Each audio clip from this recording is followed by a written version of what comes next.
पीले दांत वाली बहू। रंजना कभी ब्रश नहीं करती थी। उसे कितनी बार उसके माँ बाप ने डांटा, लेकिन उसका कोई असर उस पर होता ही नहीं था, जिस कारण से उसके दांत पीले पीले हो जाते हैं। शादी के बाद अरे बहू, वैसे तो तुझ में कोई कमी नहीं है, पर तेरे दांत इतने पीले कैसे हैं बेटा? कैसे मतलब? कोई सर्जरी थोड़ी ना कराई है। वो तो क्या नाम, मैं ब्रश नहीं करती थी तो पीले हो गए। अब क्या करूं? आप कहें तो लाल करवा लूं या फिर काले? यार ये क्या है, क्यों माँ से लड़ रही हो? लड़ रही हूँ? अरे मैं लड़ रही हूँ या ये बोल रही है कि दांत पीले हैं, पीले। अरे तपस्या थोड़ी ना की है इन्हें पीले करने के लिए। बकायदा ब्रश नहीं किया है 20 साल तक, तब जाकर। छी, कैसी बात कर रही हो?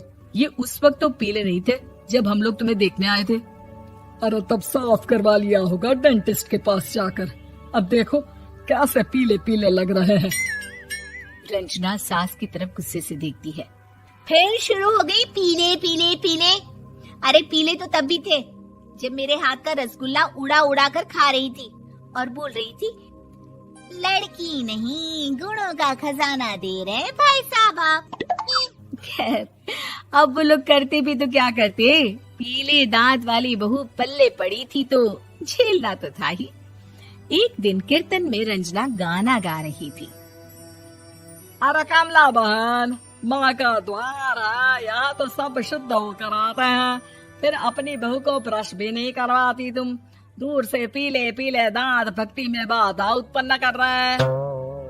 अरे कोई 2 साल के बच्चे थोड़ी ना लेकर आई हूँ मैं बहू बनाकर। अच्छी खासी लड़की है, अरे कैसे करवाऊं ब्रश? ये तो उसे खुद करना चाहिए ना। अब माँ बाप तो इसके जैसे तैसे निपटा दिए, ये नहीं सोचा कि सास कैसे संभालेगी। सास बहू को लेकर घर आ जाती है, लेकिन सोच लेती है कि अब इसे लेकर कहीं नहीं जाएगी। अगले रोज बहू कहती है, अरे क्या हो गया, मंदिर नहीं जाना क्या? कीर्तन का वक्त हो रहा है। मेरी मधुर वाणी से कान्हा जी जागते हैं और सोते हैं। आप तो जानती है ना उनकी भक्ति में कितना मन लगता है मेरा। वो क्या है ना, तबीयत ठीक नहीं लग रही है मेरी, आराम करूंगी मैं। तबीयत ठीक नहीं लग रही?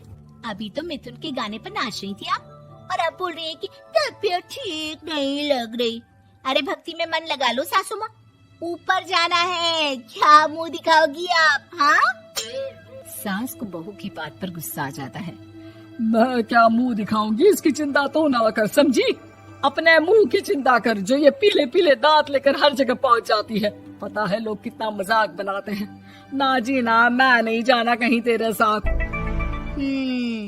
तो ये बात है। कोई ना, मत जाओ, मैं अपने कमरे में ही बैठकर भक्ति कर लूंगी। ऊपर वाला दांत थोड़ी ना देखता है, मन देखता है, भावना देखता है। और अरे बस बस, तू सब कुछ दिखा, बस ये सफेद चमकदार दांत ना दिखाना किसी को, है? जा यहाँ से। बहू को सास की बात का कोई फर्क नहीं पड़ता, वो तो जैसी थी वैसी ही रह जाती है। सुबह नहाकर किचन में खाना बनाना, फिर खाना खाना, कीर्तन भजन करना और सो जाना। एक दिन, माँ जी मैं सहेली के घर जा रही हूँ, शाम को लेट आऊंगी। हाँ, तो जाना, मैंने कौन सा तेरी आरती करनी है घर पर बैठकर। रंजना सहेली के घर जाती है, जहाँ वो पार्टी में जाने की तैयारी कर रही होती है। अरे शिखा, कहाँ जाने की तैयारी कर रही है? मैं गलत वक्त पर आ गई क्या? अरे नहीं यार, उल्टा सही वक्त पर आई है। मैंने ये साड़ी और ज्वेलरी निकाली है यार, शाम को इनके ऑफिस की एक पार्टी में जाना है। बताना कैसा लग रहा है ये सब? नहीं यार, इस ड्रेस के साथ तो वो वाली ज्वेलरी अच्छी लगेगी। हाँ, सही बोल रही है, मैंने ध्यान ही नहीं दिया। वैसे तो हमेशा से मस्त फैशन सेंस रखती है। तो बड़ा जाती होगी ना पति के साथ पार्टी में। रंजना कुछ नहीं बोलती, बस सोचती है कि यार काश ये बात सही हो जाती, पर मैं क्यों नहीं जाती पार्टी में? क्या इन लोगों की कोई पार्टी होती नहीं होगी?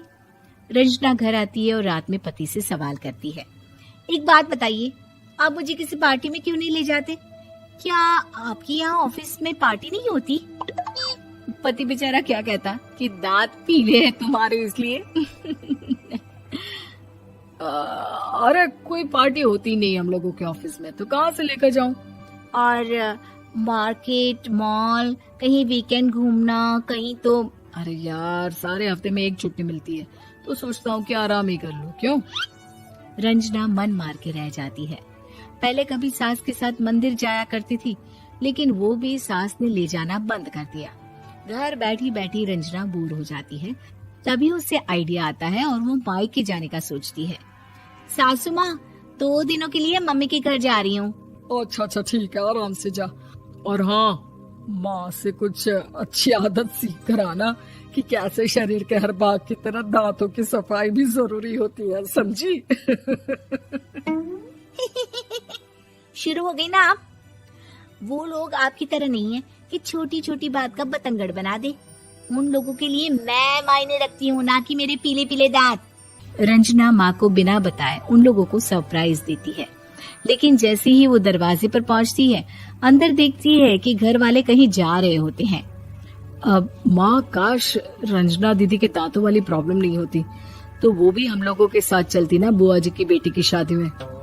हाँ बेटा, लेकिन अब उसे कौन समझाए कि उसको उसके पीले दांत नहीं दिखते, लेकिन उसके आसपास के लोगों को कितना एम्बैरेसिंग फील कराते हैं। मुझे तो कितनी बार उसके स्कूल की टीचर ने शिकायत की कि उसके साथ कोई लड़की बैठना भी नहीं चाहती, और ना ही कॉलेज में कोई उससे बात करना चाहता था। लेकिन पता नहीं क्यों उसे ये बात समझ में ही नहीं आती। कोई कमी नहीं है उस लड़की में, बस यही कि दांत पीले हैं। वो तो भला हो जीजा जी और उनकी माँ का, जो दीदी को जैसी है वैसे ही रखा हुआ है।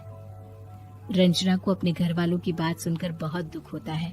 वो सोचती है कि वो क्या करे, लेकिन फिर वो सीधा डेंटिस्ट के पास जाती है, अपने दांत चमकाती है और कसम खाती है कि वो रोज ब्रश करेगी। अरे क्या हो गया? तुम तो 2 दिनों के लिए गई थी ना, पर कोई ना, अच्छा है, चलो आ गई तो।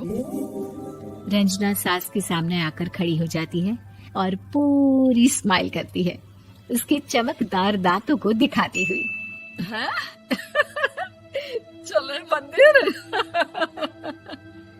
माँ, मुझे माफ कर दीजिए, मैंने आप लोगों को बहुत एम्बैरेसिंग फील करवाया। मैं आज से रोज ब्रश करूंगी।